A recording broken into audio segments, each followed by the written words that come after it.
The coffee was the first thing Elias Vora had locked in a drawer, and the second thing was his pride, though he'd done that one less deliberately.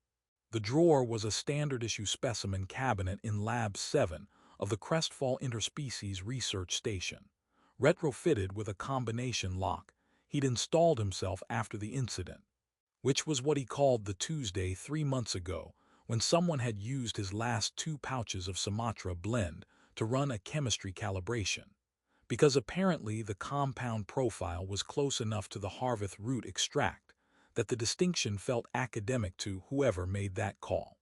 The lock had 4 digits. He'd set the combination to the boiling point of water at sea level because he was a scientist and a romantic, and those two things were not, in his opinion, in conflict. Crestfall hung in the upper atmosphere of Murin 7 like a misplaced thought, an orbital research platform assembled across 11 years by 7 different contractors who had clearly never been introduced to each other. From the outside, if you happened to be passing in a transit shuttle at the right angle, it looked purposeful. From the inside, it looked like what it was: 40 researchers from 6 species sharing a finite amount of space, a finite amount of oxygen, and an infinite amount of professional friction, all of them pretending with varying degrees of success that the arrangement was entirely normal. The station had a dining hall, 4 laboratory wings, a common room with a viewing panel that faced the amber cloud bands of Murin 7, and a hydroponics bay that Elias had come to think of as the closest thing to a soul the place possessed. He had arrived 18 months ago with 2 duffel bags and a professional confidence that had since been revised significantly downward. He had not expected to like it here. He liked it here enormously, and he'd spent a non-trivial amount of internal effort refusing to examine why too closely. His morning began at 600 station time, which was an arbitrary designation that existed purely for the psychological stability of the human and near-human staff, the station having no sun to refer to and no planet rotating beneath it to suggest the passage of anything. He dressed, ran the diagnostic on the atmospheric controls in Lab 7, because the panel flickered if you didn't, collected his coffee from the locked drawer with the focused relief of a man diffusing something, and walked the 60 meters of corridor that separated his quarters from the lab with the specific gait of someone who has learned the floor's uneven sections by feel. The Tharessi wing was to the left at the halfway point. He always walked on the right side of the corridor. He had always told himself this was because the ventilation was better on the right side, which was true, and had no bearing whatsoever on his actual reasons. Vaelith Sorun was already in Lab 7. She was almost always already in Lab 7. She was standing at the environmental array with her back to the door, running a spectral pass on the Cathali specimens, her posture carrying the particular quality of concentrated stillness that Elias had spent 2 weeks finding alien and the subsequent 16 months finding oddly settling, like the stillness of deep water. She stood at approximately human height, her build precise in the way of someone whose body had been designed for function and had arrived at elegance as a secondary consequence. The faint bioluminescence in her skin was doing the thing it always did in the blue-shifted light of the specimen banks. Not glowing, nothing so dramatic, just present the way a thought is present when you're trying not to have it. A soft, silver-green undertone shifting through her complexion like light through shallow water. Her 4 eyes were focused on the display, the amber irises tracking data independently of each other, in a way that Elias' brain had eventually filed under extraordinary rather than unsettling, a reclassification he was quietly proud of. She said without turning, "Your coffee smells like a chemical alarm." "Good morning to you too," he said, and set his cup on the counter with the dignity of someone who has made peace with being judged. "It's Sumatra blend. It's supposed to smell like that. It smells like the compound alert the system runs when there's a pressure variance in Lab 3. And yet," Elias said, "I find it comforting." She turned then, and all 4 of her eyes settled on him with the focused attention she applied to things she found genuinely interesting, which he'd learned to read as something between curiosity and patience. "That is a concerning data point about your nervous system," she said, and pulled up the morning specimen log on the shared display. There was a 4-second pause, and then she added, in a tone that carried no inflection whatsoever, "The Cathali root cluster in Bay 9 has done something. Something good or something worrying. Something," she said, "that I do not currently have a category for." Elias crossed the lab and stood beside her at the display, and the data that came up on the screen was, in fact, something. The root cluster had extended 17 new lateral growths overnight, each one terminating in a structure that bore no resemblance to anything recorded in the Cathali Biological Index. Small, dense, faintly iridescent nodes that had not existed 12 hours ago, and were now sitting in Bay 9 being biologically improbable with what he could only describe as commitment. He stared at it, she stared at it. The station hummed around them the way it always did, the low, constant respiration of a machine keeping 40 lives viable in the atmosphere of a gas giant. And the coffee cooled in his cup, and neither of them said anything for a long moment because the data was genuinely extraordinary, and they had both learned that extraordinary data deserved a second of honest silence before you started talking about it. "Well," Elias said finally. "Yes," said Vaelith, "that's not supposed to do that." "No," she agreed, "it is not." He looked at her. She looked at the display. One of her secondary eyes, the lower left, slid briefly in his direction with the mild expression he'd come to recognize as the Tharessi equivalent of a raised eyebrow. "This," she said, "is going to be a long shift." It was the most accurate thing anyone said to him that day, though not for the reasons either of them had in mind when she said it. The Crestfall Station's engineering manifest listed 41 active systems, 23 passive systems, and one category at the bottom of the document labeled Legacy Infrastructure, pending review, which was where things went when they were technically still functioning, but doing so in ways that had stopped being anyone's official problem. The translation relay was in this category. It had been in this category for 8 months. The maintenance request that would remove it from this category was item 17 on a queue that had, by last count, 22 items ahead of it, and item 6 on that queue was the water reclamation coupling in B-Wing, which technician Harv Os had correctly identified as the more pressing concern, given that the difference between a malfunctioning translation relay and a malfunctioning water reclamation system was roughly the difference between an embarrassment and a catastrophe. So the relay stayed where it was, doing what it did, and what it did was route communications across 18 species-specific audio channels simultaneously while also, quietly and without any malicious intent, failing to maintain the privacy partitions that were supposed to keep personal calls personal. It had been doing this for 6 weeks. The ambient audio network of the common areas and 3 of the 4 laboratory wings received every private communication placed through the station's internal system like a second, unlisted subscription to other people's lives, and the 40 researchers of Crestfall had adapted to this the way people adapt to most slow-developing inconveniences. First with confusion, then with uncomfortable awareness, and finally with the particular social contract of simply never mentioning it unless directly asked. Nobody had filed a secondary maintenance request. This was, if examined too closely, a fairly damning portrait of human and non-human nature alike. Elias placed his calls to Dov on Tuesdays and Fridays, always from the common room, always in the hour after his evening shift when the dining hall had cleared, and the station settled into the quieter register of its night cycle. Dov Reinhold had known him since their second year at university, which meant Dov had known him through 2 failed research proposals, one genuinely misguided attempt at keeping a houseplant alive in a studio apartment, and a succession of emotional situations that Elias had a pattern of narrating to him in precise detail, while simultaneously doing nothing about. It was, by this point, an established dynamic. Dov had the patience of a man who had accepted that his role in Elias' life was to receive information and watch it go nowhere. And he performed this role with the weary generosity of a person who loves someone despite understanding them completely. The Friday call in the 6th week began the way the others had.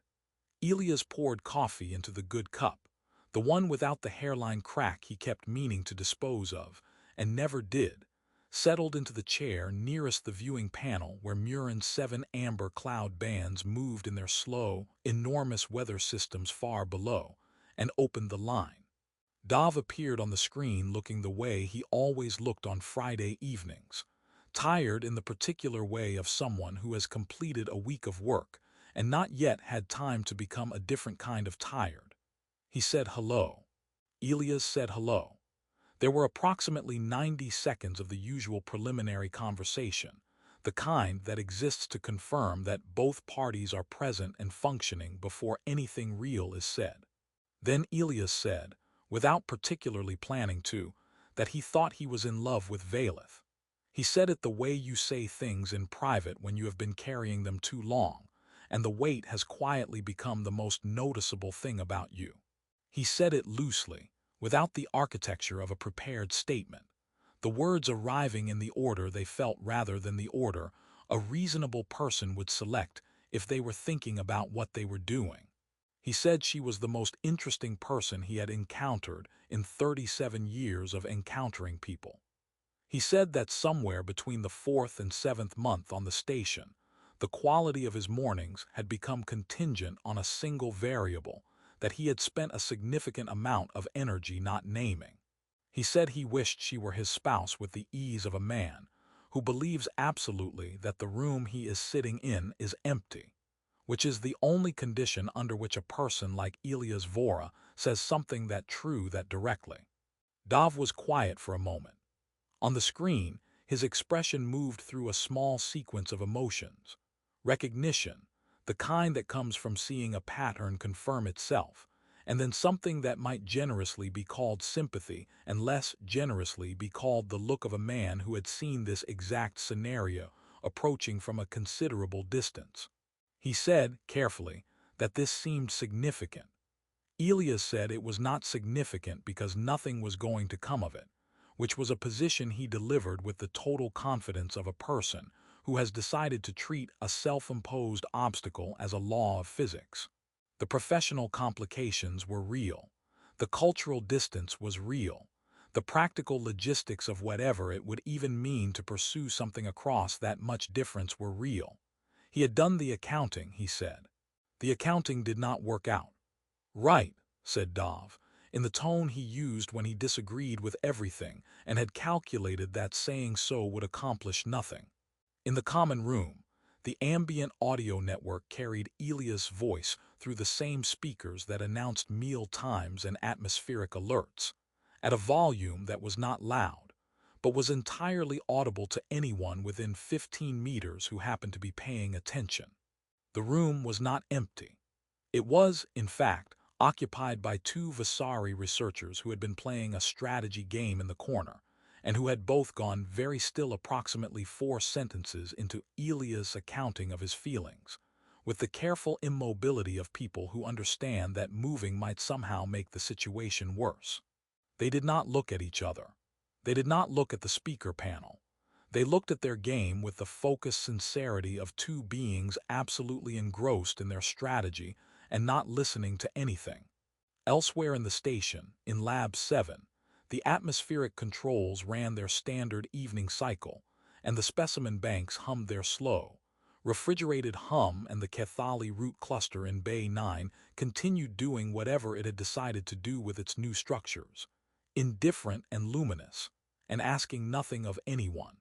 At the environmental monitoring station, a figure sat with a data pad in her hands, and all 4 of her eyes trained on the screen in front of her, reading the same line of output for the 4th time without absorbing it, her posture carrying the particular quality of someone receiving information they are not yet sure what to do with.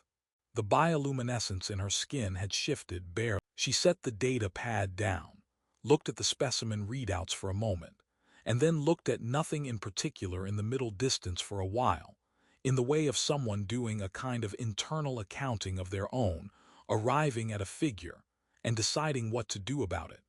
The betting pool had started in the third week, which said something about the kind of people who chose careers in interspecies research, and also something about what happens when 40 intelligent beings share a finite amount of space with too much ambient audio, and not enough to do between shifts. The pool was maintained by a researcher named Pell, a human biophysicist from the station's atmospheric division, who had the organizational instincts of someone who should have gone into logistics, and the moral flexibility of someone who had clearly made peace with that. She kept the records in a personal file labeled Survey Data, Ongoing, which was technically accurate in the way that most things Pell did were technically accurate, and which had 17 entries from 11 different species. The largest single item bet being 40 station credits placed by Geith, the Vasari senior coordinator, on a date 6 weeks out. A wager that everyone had found either optimistic or pessimistic, depending on how well they knew Elias. Geith had been administering Crestfall for 9 years. He had a folder on his desk labeled Things I Did Not Cause. He had started it 4 years ago as a joke and continued it as a coping mechanism, and it now had 31 entries, and the 32nd, which he had pre-written the previous Tuesday after overhearing the 6th relay broadcast, read, "The romantic situation in Lab 7, which I did not create, did not encourage, and would have prevented if the maintenance queue were 2 items shorter." He filed it alphabetically. He felt this was important. The comedy of it, if you were not Elias, was architectural. There was a quality to the way the station had reorganized itself around his obliviousness that was almost elegant in its specificity. Researchers who shared his usual lunch hour had begun rotating their schedules with no official explanation. 3 separate people had developed sudden urgent business in other parts of the station whenever he entered the common room looking like he might make a call.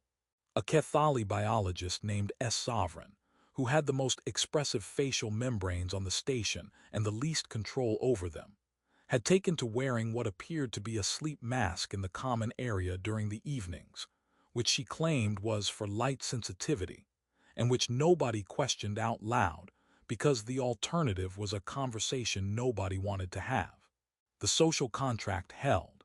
It held the way old infrastructure holds, through collective will and the shared understanding that examining it too closely might cause it to give way entirely. The Tharessi colleague was named Sorvath, and he had been watching Vaelith with the careful attention of someone who knows a person well enough to read the things they do not say. They sat together on the Wednesday of the 6th week, in the small observation alcove off the Tharessi residential section, a space with a low bench and a view of Murin 7 upper atmosphere that the station's design documentation called a rest area, and that the Tharessi on the station had quietly converted into the closest available equivalent to the deliberation, rooms their people maintained on their home world, which were spaces designed specifically for conversations that required honesty without interference. Sorvath had brought 2 cups of something warm that smelled like the Tharessi compound for concentrated attention, which was not a drink so much as a position. He handed one to Vaelith and waited. She said, after a moment, that she had decided on 1 more week. Sorvath considered this with all 4 of his eyes half closed, which was the Tharessi expression for a thought being given appropriate weight. Then he said that 1 week was generous, and she said that it was not generous. It was accurate, and he said that the distinction between those 2 things in this case was thinner than she was acknowledging. She did not disagree. She looked at Murin 7 turning slowly in its massive, indifferent weather and said that the Tharessi concept of the window was not punitive. It was structural, and Sorvath said he was aware of that. He had grown up in the same culture she had, and she said good. Then they agreed, and he said they agreed that 1 week was both accurate and functionally generous, and she said nothing for a while, which was its own kind of answer. The thing that had shifted in her, across 6 weeks of hearing broadcasts that were not meant for her, was not her feeling about him. The feeling had existed before the calls began, had been building in the slow, tidal way of things that are not dramatic but are nonetheless inevitable. What had shifted was her understanding of what was required. The Tharessi did not have a cultural mechanism for waiting for someone to find the courage to say a thing they were clearly capable of saying. They had observed this tendency in several species they had encountered and found it baffling in the way of a design flaw you cannot stop noticing once it's been pointed out. The indirect approach, the hope that feeling would somehow transmit itself through proximity and implication, and the accumulated weight of shared evenings, was not a romantic strategy her people recognized as coherent. It was, in the Tharessi framework, a form of asking the universe to do the work of a person, and the universe, in their collective assessment, was not reliable about this. What the relay broadcasts had given her was not new information about his feelings, but evidence that he possessed the vocabulary. He was capable of saying the thing. He had said it, in fact, with a clarity and a thoroughness that she had found, in the privacy of her own processing, entirely adequate in its content if catastrophically misdirected in its audience. The problem was not that he didn't know how he felt. The problem was that he had decided, with the confident wrongness of someone who had done incomplete accounting, that the calculation didn't work out, and had not thought to check his figures with the person the calculation was primarily about. She stood up when the week was nearly done, on the Friday evening after his shift had ended, and went to the hydroponics bay, because she knew he would go there last before sleeping. He always did, a habit she had catalogued the way she catalogued everything about the station's rhythms, not deliberately, but because attention, once given, does not easily retract itself. The bay smelled like wet soil and the faint citrus compound of the Crestfall specimens, and the grow lights ran at 60% in the evening cycle. And the Crestfall root cluster in Bay 9 had grown 17 more of its inexplicable iridescent nodes since the morning, because it was committed to its own mysterious project regardless of whatever was happening among the station's residents, which felt, to nobody who was currently thinking about it, like a metaphor. She heard him before she saw him, the familiar rhythm of his footsteps on the bay's raised platform, the slight pause at the door that he always did, as if every room deserved a moment of acknowledgement before you entered it. She did not turn around. She waited, in the way of someone who has decided what they are going to say and has arranged the words in the correct order and intends to deliver them without detour. Elias stepped into the hydroponics bay, registered that she was there, felt the particular complicated thing he always felt when she was somewhere he arrived, and said, with the easy affection of someone who doesn't know anything is about to change, "Still here?" "Yes," said Vaelith. She turned around then, and all four of her eyes found him with the focused, settled attention she reserved for things she intended to address completely. "I have been waiting for you." The grow lights hummed. The Crestfall nodes glimmered in Bay 9. Somewhere in the common room, 17 entries in a personal file called Survey Data Ongoing became, all at once, urgently relevant. She did not begin with the relay malfunction. She began with the date, which was a Tharessi practice in difficult conversations, establishing the timeline first, so that everything that followed had a fixed point to orbit around. She said it had been 6 weeks since she first heard his voice coming through the ambient network in Lab 7, while she was running the evening specimen checks. She said she had initially assumed the broadcast was an error that would be corrected. Then she said she had understood, by the second week, that the error was not going to be corrected, and had made a decision about what to do with the information she was receiving, which was to receive it honestly and then wait. Elias stood in the hydroponics bay and experienced what could only be described as a full system shutdown followed by an emergency reboot that had not yet finished loading. His face did the thing faces do when the brain behind them has received more information than it can immediately route. A stillness that was not calm, the specific blankness of a man trying to locate the door in a room that has just rearranged itself around him. He opened his mouth. He closed it. He looked at the Crestfall cluster in Bay 9, which offered him nothing, and looked back at Vaelith, who offered him everything, which was considerably more difficult to process.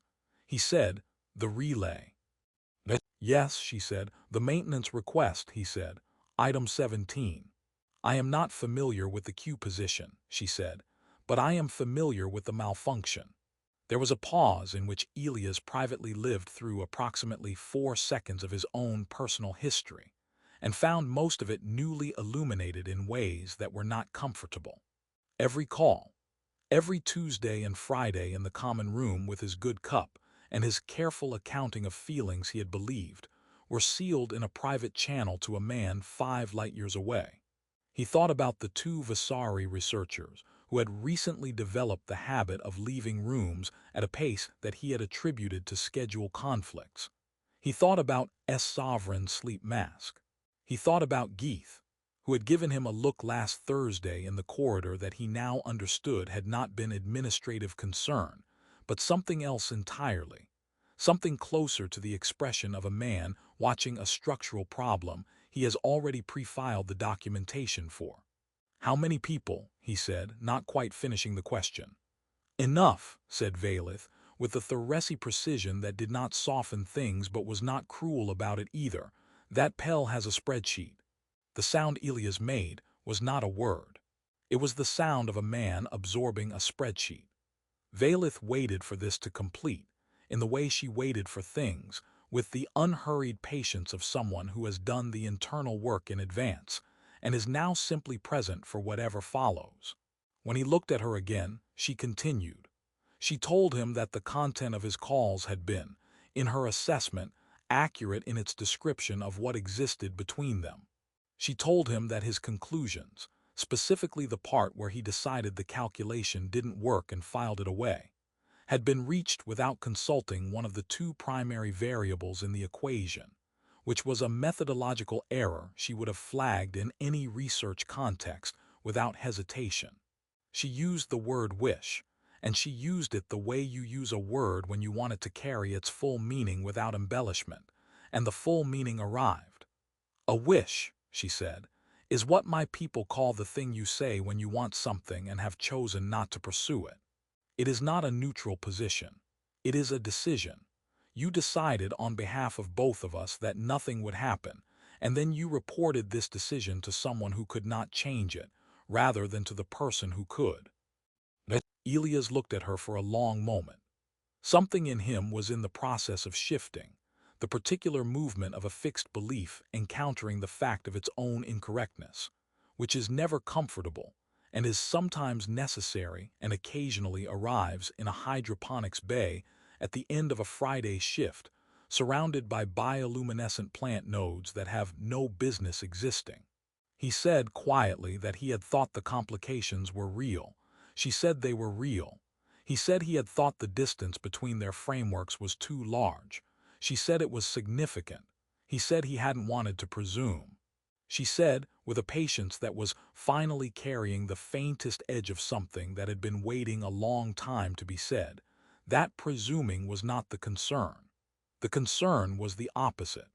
The concern was a person who was so committed to not presuming that he had instead confessed his feelings to a satellite relay, and left her to receive them second-hand through a malfunctioning partition, while standing in an empty lab at night, which was, in her culture's framework, the romantic equivalent of sending a message in a bottle, and then being surprised that the ocean hadn't delivered a response. Elias started to say something and then stopped and then said, "That's fair." "It is accurate," she said. "Whether it is fair is a different question." He looked at the floor for a moment, then at the Crestfall cluster, then at her. The grow lights ran at 60%, and the bay smelled like soil and citrus, and the low hum of the station doing its patient work of keeping everyone alive inside a gas giant's atmosphere.